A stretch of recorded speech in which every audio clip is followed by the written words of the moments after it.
all of us have gathered online to celebrate the World Earth Day. It is the 50th anniversary of the Earth Day. Each year it is celebrated around the world on April 22nd to demonstrate support for environmental protection. It was first celebrated in the year 1970, where by launching the modern environmental movement. Climate change represents the biggest challenge of the future of humanity and the life support systems to make the world habitable. Our college, along with the Environmental Studies Department, has organized this online lecture by prominent speakers. We have organized online poster making and slogan writing competition for our students on the theme Climate Action. Apart from that, our students will be taking an online pledge for climate action, which is the need of the hour. Let us all of us join hands together online and pray that this earth heals. I request now our principal, Dr. G.K. Arora, sir, to give his welcome address. Thank you. Very good afternoon, our college community and its friends, well-wishers, ladies and gentlemen. Hope you all are doing fine with new routines. We all know that the COVID-19 pandemic has brought unusual times with unforgettable human tragedies. It requires the wholehearted collective efforts to beat it down and also innovating new methods of teaching learning and for conducting the student-centered activities. Recently, on 14th April 2020, the college organized its first online Bharat Ratna Babasaheb Dr. Bhimrao Ambedkar Memorial Lecture. In continuation, now the Department of Environmental Studies of our college has decided to celebrate Earth Day 2020. The college organizing team has requested two eminent scholars, Professor R.B. Singh and Mr. Gyaninder Singh, to speak on this issue. Professor R.B. Singh is a brilliant teacher, an outstanding scholar, active researcher with widely acclaimed publications and participation in international seminars. He has been holding many prestigious positions of national and international bodies with a long list of topmost fellowships and recognitions. Mr. Gyaninder Singh is a senior journalist, a writer and an active environmentalist who is associated with a number of well-known environmental organizations and NGOs. He has a long list of publications and has won a number of prestigious awards and recognitions. I, on behalf of the college and on personal behalf, heartily welcome them with sincere thanks for having spared their precious time for all of us. This day, that is 22nd April, is celebrated as Earth Day. The theme of our day is climate change, and the underlying mission is action to change human behavior and provoke policy changes for environment protection. It marks the birth anniversary of the modern environmental movement which took place in 1970. A few million people, including school, college and university students and communities from the US, demonstrated for creating a healthy and sustainable environment. In fact, this led to the creation of the United States Environmental Protection Agency and the Clean Air Act. During the later years, this movement got bigger and bigger, and in 1990 mobilized 200 million people in 141 countries and lifted the environmental issue onto the world stage. This in fact paved the way for the historic United Nations Earth Summit of 1992. Now it is poised to spread over to more than 1 billion people in 192 countries. The different activities which have been planned include citizen science, advocacy, engaging volunteers to be engaged in great global cleanup and tree plantation, spreading education, mass civic engagements involving earth artists to join scientists to personalize climate change and disseminate it to the wider audience. Earth Day has come at a time which is totally uncertain and unpredictable. Nations are pushed apart and their people are supposed to be socially distanced and are placed under long lockdowns. What is immediately needed is providing the basic needs such as food, clothing, shelter and medical health to the needy, migrant workers and vulnerable population groups, and making available the stimulus packages with deferred compliances, focus on healthcare capacity building, demand revival, financial stability and checking corporate solvencies to the small and large businesses. This is badly required to ensure the regular essential supplies and counter the economic slowdown, which has set the pre-COVID period. It is estimated that growth rate in India may come to zero or may even fall below during this year. COVID-19 has brought many lessons with the hope that the next normal will come soon. One of the most important lessons is that our life is really very fragile and can be disrupted with frightening consequences due to one black swan event. And since human beings are at the center of all activities, the government stimulus packages to start with and most immediately must focus on the healthcare resources, capacity building and meeting the basic needs of the most vulnerable. The coronavirus is said to have come from animals who are known to be the cause of this infectious disease. We must own up that Earth and its ecosystems are our common home, and it is necessary to promote harmony with nature. It will help in achieving a just balance among the economic, social and environmental needs of present and future generations.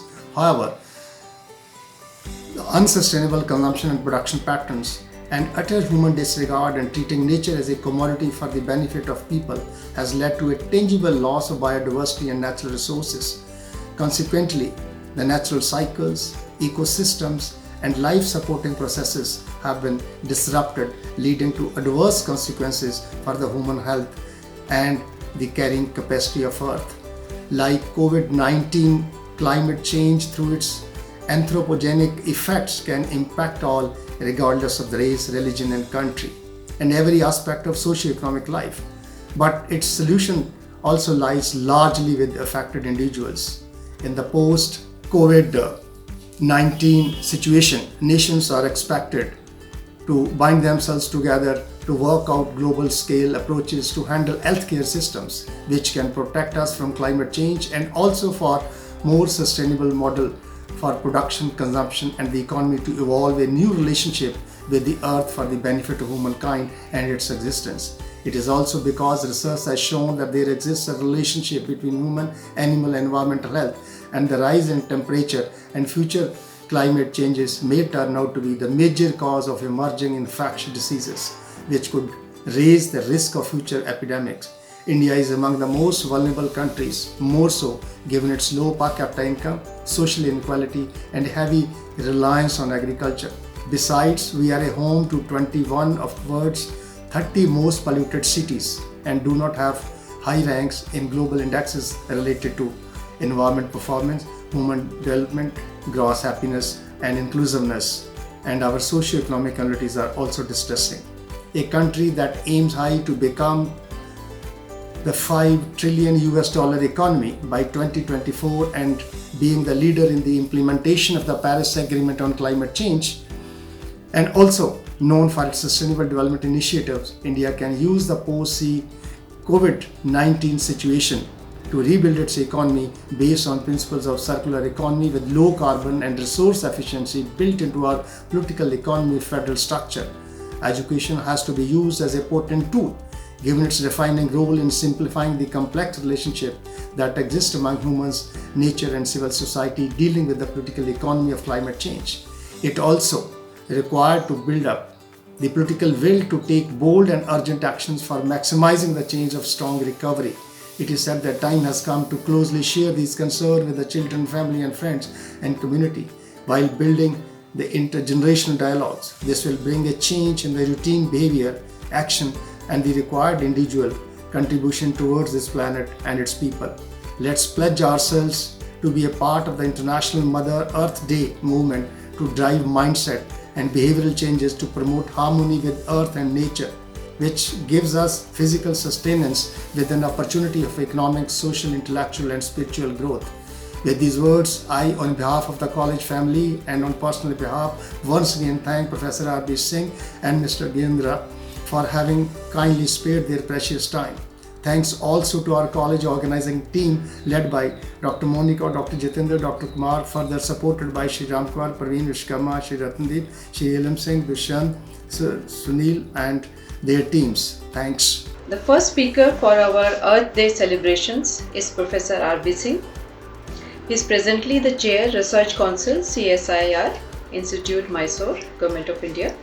He is also member Research Council, Central Institute of Medicinal and Aromatic Plants, Lucknow, Government of India.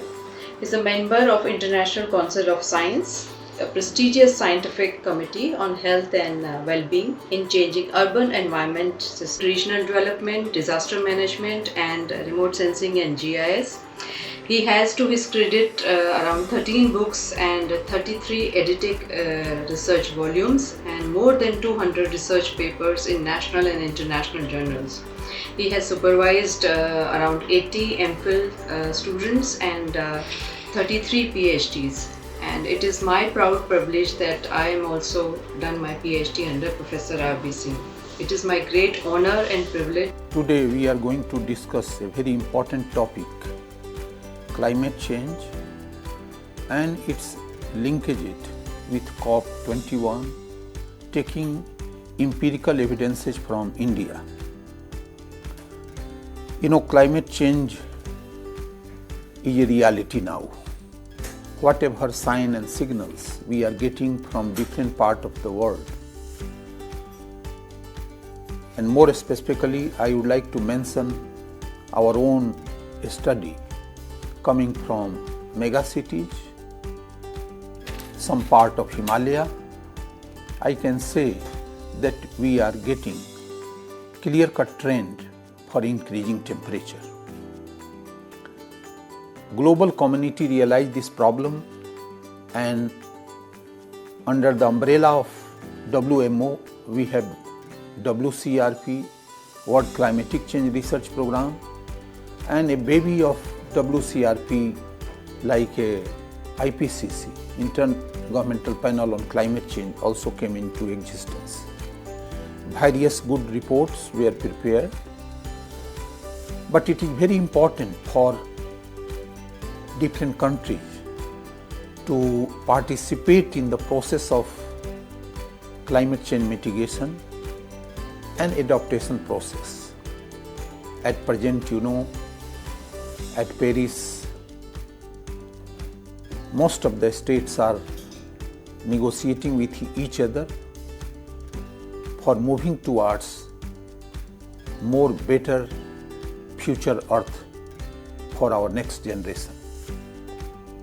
And so that is why I would like to discuss various linkages, and particularly I would like to relate such linkages with food, water, energy, biodiversity and health.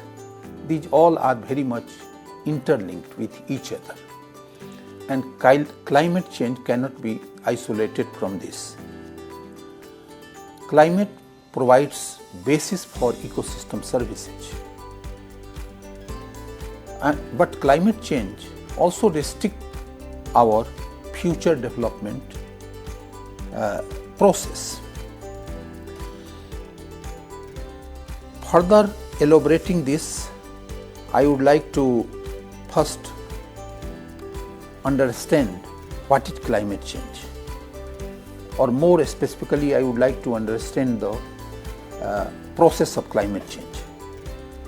Climate change is a significant and lasting change in the distribution of weather phenomena, weather patterns over periods ranging from decades to millions of years. WMO identified 30 years period for analyzing climate change. It may be also consider change in the average weather condition or distribution of events around the average. The term is also used for largely denoting changes coming from the human activity. So whatever climate change we are getting, it may be considered anthropogenic climate change. But it is not a new phenomenon. It has been in human history, and climate ranges from glacial to non-glacial ages. the concern at present is more for increase of the greenhouse gases, and relating with the anthropogenic causal factor. Then I would like to discuss with you anthropogenic causes of climate change. That is the most important part of our whole greenhouse gases and global warming. You know, carbon is a major contributor for global absence. Now I would like to discuss with you climate change, particularly the studying climate change phenomena. Temperature measurement is very important, and so temperature measurement as a part of the weather phenomena. Then, you know, historical and archaeological evidences coming from the different, you know, sources, lake, sediments and all, glaciers and Arctic sea ice loss, vegetation, pollen analysis, dendroclimatology, particularly very popularly it is known as the tree ring, you know, analysis, ice cores, analysis of the ice cores, sea level changes. These are some of the important, you know, evidences one can get. So many disciplines here. Why I am putting before you this? Because climate change is a transdisciplinary subject. It is very much transdisciplinarity, means interdisciplinarity and more participatory. So it is a scientific study together with, you know, participatory approaches. If you will talk about the climate change mitigation and the adaptation, then I think we have to take opinion of the people. We have to involve the people in the process of climate change mitigation. You know, I would like to put before you several types of the drivers and indicators. It is very important. Indicators are very, very important to get idea about the type of the magnitude of change we are getting. You see, about 105.48 million hectares is under desertification, you know, and desertification is may be considered as a synthesis of both natural factor and human factor, but more specifically it can be considered as a desertification is a human problem. Nearly 32.7% of the total geographical area considered as a desert or the semi-arid. Mean loss of glacier area is around 5.4% from the total glacial area as in 2006. 190 vegetation types lost, so biodiversity also can be linked with this. More than 6,000 sample species lost, rapid changes in the land use, land coverage. And particularly here I would like to draw your attention towards the critical environmental situation. All critical or marginal zones of India, they face massive critical land use, land cover change. Rapid urbanization in the city, you see this, how many cities, 1980 we had, 81 we had only 12 metropolitan cities, now we have more than 56 metropolitan cities. Increase of annual average temperature, and so that is why we are getting increase of, earlier you have seen, the increase of extreme events and increase of disaster in different critical situations. This can be also linked with the deforestation. You can see this, the continuous, you know, changes in the forest cover, and now as per forest policy of India, we should have 1/3 area should be under the forest. In mountainous area, 2/3 area should be under the forest. But you know, if you see now at present, hardly 21% area we have under the forest. Now you can see this, the spatial distribution of forest cover. Except northeast, we do not have adequate forest cover as per forest policy in different parts of the country.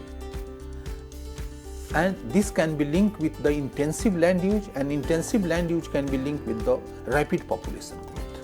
So urbanization, induced changes, then also the agricultural development induced changes can be seen in this process. And so estimate carbon emission you can see rapidly increasing in India, and here different category of carbon emission you can see: solid fuels, liquid fuels, and from gas fuels and the fossil fuel, and if you see the trend here, the fossil fuel is a more sharper increase. So still we are more dependent on the fossil use of the fossil fuel, but we have to change our scenario in coming years. And so climate change can bring several impact, variable rainfall patterns, melting of glaciers, increased runoff, flooding, water scarcity, decreased agricultural production. Most important impact one can see through the Himalayan glaciers. Mountains or Himalaya may be considered as the tallest water tower of the world. If you consider the highest per unit availability of water we get from the Himalaya. But due to the climate change, in recent years, glaciers are melting, and so in short term we are getting the flooding, and then in long term we may face the problem. Unto heaven be peace, unto the sky and the earth be peace. Peace be unto the water, unto the herbs and tree be peace. So the peace, global peace, can be achieved. One of the important mechanisms for mitigating climate change. You see, India National Initiative, several action plans we have taken, Green India, Himalayan ecosystem, strategic knowledge of climate change, sustainable agriculture, water mission, water habitat. But one important point here, I would like to put just yesterday, I think, if I exactly remember, yesterday, CAG report, presented.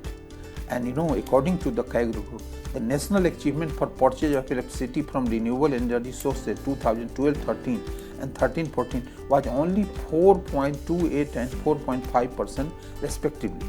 Half of the target achieved only. If you consider the states, Tamil Nadu and Himachal Pradesh, they are performing more better situation. So here I think we have to do implementation is very, very important. How we can implement all, because we had a lot of target. But so if you will see the 2015 agreement, we are committed toward the positive, creative and forward-looking manner, establishing a cooperative and equitable global architecture based on the climate justice, principle of equity and common. Prime Minister of India, while addressing the United Nations on 25th September 2005, I would like to quote a very important. I quote, "We all believe that international partnership must be at the center of our efforts, whether it is development or combating climate change. And the principle of common but differentiated responsibility is the bedrock of our collective enterprise. When we speak only of climate change, there is a perception of our desire to secure the comforts of our lifestyle. When we speak of climate justice, we demonstrate our sensitivity and resolve to secure the future of the poor from the taken by India. India has set a target of distributing 770 million LED bulbs by next year, and this is a very impressive program in our country. So dear viewer, here I would like to conclude my lecture. परम आदरणीय doctor GK. Arora जी, प्राचार्य doctor Bhimrao Ambedkar college, Delhi विश्वविद्यालय, doctor Monika Ahlawat जी, TIC पर्यावरण अध्ययन विभाग, सभी शिक्षकगण एवं छात्र छात्राएं, मैं पृथ्वी दिवस के इस कार्यक्रम में हमारे दूसरे अतिथि वक्ता श्री ज्ञानेंद्र रावत जी का संक्षिप्त परिचय देने के लिए उपस्थित हुआ हूँ। श्री ज्ञानेंद्र रावत जी देश के जाने माने पर्यावरणविद, वरिष्ठ पत्रकार एवं लेखक हैं तथा राष्ट्रीय पर्यावरण सुरक्षा समिति के वर्तमान अध्यक्ष हैं। श्री रावत जी 1990 से वृक्षारोपण, जल संरक्षण, पर्यावरण संरक्षण हेतु जन जागृति के लिए कार्यबद्ध हैं तथा पर्यावरणीय, वन्य जीव, सामाजिक विषयों पर स्वतंत्र लेखन कर रहे हैं। श्री रावत जी ने महात्मा गांधी जी, पर्यावरण जागरूकता, दलित चिंतन, अंबेडकर, नारी शक्ति, चौधरी चरण सिंह, ग्लोबल वार्मिंग एवं अन्य सामाजिक विषयों पर 50 से अधिक पुस्तकें लिखी हैं। आपने 80 के दशक में दैनिक जागरण के संवाददाता के रूप में पत्रकारिता की शुरुआत की थी। श्री रावत जी को गंगा सेवा सम्मान, जल संरक्षण सम्मान, पर्यावरण रक्षा सम्मान, पर्यावरण रत्न, पर्यावरण भूषण एवं नेशनल ग्रीन अवार्ड जैसे अनेक वरिष्ठ सम्मान से अलंकृत किया जा चुका है। अब मैं श्री ज्ञानेंद्र रावत जी को पृथ्वी दिवस के इस पावन अवसर पर अपना वक्तव्य प्रेषित करने के लिए आमंत्रित करता हूं कि आप हमें एवं हमारे छात्रों को अपने ज्ञान के सागर से अभिभूत करने का कष्ट करें। आदरणीय बंधुओं, आज पृथ्वी दिवस है। पृथ्वी दिवस के संदर्भ में विचार और मनन करने से पहले हमें अमेरिका के पूर्व सीनेटर गेराल्ड नेल्सन का आभार व्यक्त करना चाहिए, जिनके अथक प्रयासों से 22 अप्रैल 1970 को पृथ्वी दिवस मनाने का अवसर समूची दुनिया को प्राप्त हुआ। दरअसल पृथ्वी दिवस के संदर्भ में विचार से पहले हमें महात्मा गांधी के उन वचनों पर ध्यान देना चाहिए। उन्होंने कहा था कि धरती के पास मानव की ज़रूरतों को पूरा करने के लिए काफ़ी कुछ है, लेकिन उसके लोभ को पूरा करने के लिए कुछ भी नहीं। आज उसी मानवीय लोभ के चलते मानवता और धरती के बीच हमें टकराव देखने को मिल रहा है। आज हम प्रकृति की अनदेखी कर रहे हैं। नतीजतन धरती का असंतुलन एक खतरनाक मोड़ पर आ पहुंचा है। बढ़ती आबादी, नित्य नई नई वैज्ञानिक सोच, असंतुलित विकास, सुख सुविधाओं की चाहत की अंधी दौड़ और हमारी स्वार्थपरक सोच ने धरती को विनाश के कगार पर पहुंचा दिया है। इसका दुष्परिणाम प्रकृति प्रदत्त संसाधनों पर अत्यधिक दबाव और जीव जंतुओं, वनस्पतियों की हजारों हजार प्रजातियों की विलुप्ति के रूप में हमारे सामने आया है। दुख इस बात का है कि इसके बावजूद हम धरती, जो हम सबका घर है, की बेहतरी की बाबत कुछ नहीं सोच रहे। इस दिशा में जो प्रयास आज तक किए भी गए हैं और किए भी जा रहे हैं, वे नाकाफ़ी हैं।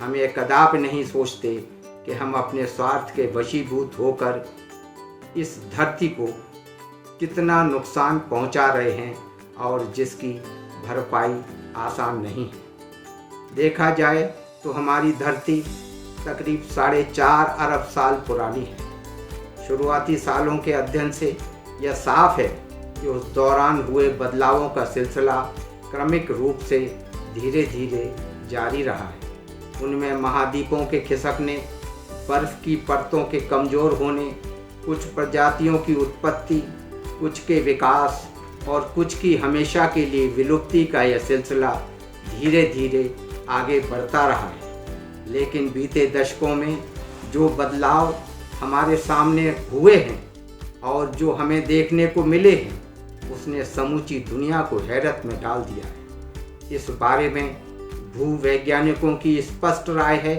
कि अब हमें इस बारे में गंभीरता से सोचना होगा। दरअसल 11,000 साल पहले हिमयुग की शुरुआत के बाद हमारे सामने मानव सभ्यता के विकास का युग शुरू हुआ। इस काल को होलोसीन कहा जाता है, जो अब ख़त्म हो चुका है। जिस युग में हम जी रहे हैं, इसको हम मानव निर्मित युग या एंथ्रोपोसीन के नाम से जानते हैं। इसमें यह कट सत्य है कि धरती पर हुए किसी भी बदलाव को देख पाना वर्तमान में असंभव नहीं है। बीते हजारों सालों में वह चाहे खेती में हुए बदलाव हों, हरियाली के तौर तरीकों में आए बदलाव हों, कंक्रीट और धातुओं से किए जाने वाले निर्माण हों, समय समय के साथ अनुसंधान के तहत हुए वैज्ञानिक बदलाव हों, रासायनिक बदलाव हों, अंतरिक्ष ग्रहों की खोज के तहत अनुसंधान के उपरांत रॉकेट यान के प्रक्षेपण रूपी बदलाव हों, अंतरिक्ष में भेजे गए उपग्रहों, चंद्रमा और मंगलयान आदि खोजी उपग्रहों रूपी बदलाव हों, औद्योगिक बदलाव हों या मानवीय जीवन शैली में आए बदलाव, इन ने काफ़ी कुछ बदल डाला है। इससे समस्याओं के विस्तार में जो निरंतर प्रगति हुई है वह स्वाभाविक थी। आबादी का बदलाव, उसमें बेतहाशा बढ़ोतरी और उसके चलते संसाधनों की दिनों दिन होती अपर्याप्तता और वातावरण में प्रदूषण ने इस समस्या को गहराने का काम किया है। हमारा सामाजिक ढांचा और रहन सहन भी प्रभावित हुए बिना नहीं रहा है, जैसी कि आशंका थी। और इस सदी के अंत तक दुनिया की आबादी के बारे में दुनिया के वैज्ञानिकों का मत है कि अब आने वाली इस सदी के अंत तक दुनिया की आबादी 9 अरब का आंकड़ा पार कर जाएगी। बढ़ते शहरीकरण का नतीजा यह होगा कि दुनिया में लागोस, साओ पाउलो, टोक्यो और दिल्ली जैसे अनेक महानगर बनेंगे। इसका असर धरती और पर्यावरण पर पड़ेगा ही। जैसी कि वैश्विक तापमान के बारे में दुनिया के अध्ययन और शोध दावा कर रहे हैं कि यदि वैश्विक तापमान में बढ़ोतरी इसी तरह जारी रही तो आधी सदी बीतने के बाद दुनिया में भयंकर तूफान आएंगे। यह 2005 में दक्षिण अमेरिका में तबाही मचाने वाले कैटरीना से भी भयावह होगा। समुद्र के तापमान में बढ़ोतरी होने से तूफान स्वाभाविक तौर पर भयंकर हो उठते हैं, क्योंकि वह समुद्र की ऊर्जा को अपने साथ ले लेते हैं।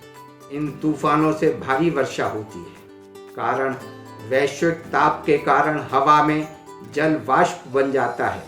अब समूची दुनिया में किए गए शोधों और अध्ययनों से यह साबित भी हो गया है कि प्राकृतिक संसाधनों के बेतहाशा उपयोग और भौतिक सुख संसाधनों की अंधी चाहत में हमारे प्रदूषण के कारण जलवायु में बदलाव आने से धरती तप रही है। जलवायु परिवर्तन और धरती के बढ़ते तापमान के लिए कोई और प्राकृतिक कारण नहीं बल्कि मानवीय गतिविधियां ही जिम्मेवार हैं। यह सब जानते समझते हुए भी मानवीय लोभ के चलते धरती के संसाधनों का क्षय और क्षरण लगातार जारी है। उस पर कोई अंकुश नहीं लग पा रहा है। IPCC के अनुसार पिछले 250 साल के दौरान हुई इंसानी कारगुजारियां इस बर्बादी के लिए 90% जिम्मेदार रही हैं। अब खतरा बहुत बढ़ चुका है। इसको कम करने के लिए ठोस कदम उठाए जाने की बेहद ज़रूरत है, अन्यथा हमारा जीवन मुश्किल हो जाएगा। वह बात दीगर है कि कोरोना के चलते लॉकडाउन से नदी, वायु, वातावरण के प्रदूषण के स्तर में व्यापक सुधार आया है। लोग खुली हवा में सांस ले रहे हैं। नदियों का जल साफ है। पेड़ पौधों पर धूल की परत दिखाई नहीं देती। आसमान साफ है, लेकिन यह कुछ समय के लिए छलावा मात्र है। कुछ दिन बाद फिर वैसा ही हो जाएगा। तात्पर्य यह है कि इस सब के लिए हम ही दोषी हैं। सही मायने में आज का दिन आत्मचिंतन का दिन है। आज हम सबका दायित्व बनता है कि पृथ्वी के ऊपर आए इस भीषण संकट के बारे में सोचें और इससे निजात पाने के उपायों पर हम अमल करने का संकल्प लें। अपनी जीवन शैली को बदलें, चूँकि हम पृथ्वी को हर पल भोगते हैं, इसलिए पृथ्वी के प्रति अपने दायित्व का हमेशा ध्यान में रखते हुए हर दिन हमें निर्वहन भी करना होगा। यह भी सच है कि यह सब विकास के ढांचे में बदलाव लाए बिना असंभव है। वर्तमान में समूचा देश कोरोना जैसी वैश्विक महामारी से जूझ रहा है। इस महामारी से बचने का एकमात्र उपाय है कि हम अपने को सुरक्षित रखें, अपने परिवार को सुरक्षित रहें, अपने घर में ही केंद्रित रहकर अपने को सरकार द्वारा निर्देशित दिशाओं का, तरीकों का पालन करें। यदि हम सरकार के निर्देशों का पालन कर पाते हैं तो हम अपने परिवार, अपने समाज और देश की रक्षा करने में समर्थ होंगे। धन्यवाद। Earth is our planet. All living creatures on it are very useful and helpful. I love my planet and I am proud of its mineral resources. I shall always strive to be worthy of using them. I shall plant more trees, keep myself and my surroundings clean. I shall always use the products which are environmental friendly. To my planet, I pledge my devotion. In saving this planet alone lies my happiness and well-being. Save Earth. Good afternoon all. On behalf of the faculty members, the non-teaching staff and students of Dr. Bhimrao Ambedkar College, I would like to thank Professor R.B. Singh and Shri Gyanendra Rawat ji for their enlightening and thought-provoking lectures on the special occasion of Earth Day 2020. I would like to take this opportunity to thank our Principal Sir, the program convener Dr. Monica Elawat and the entire non-teaching staff of Dr. Bhimrao Ambedkar College for meticulously organizing everything and putting everything in place.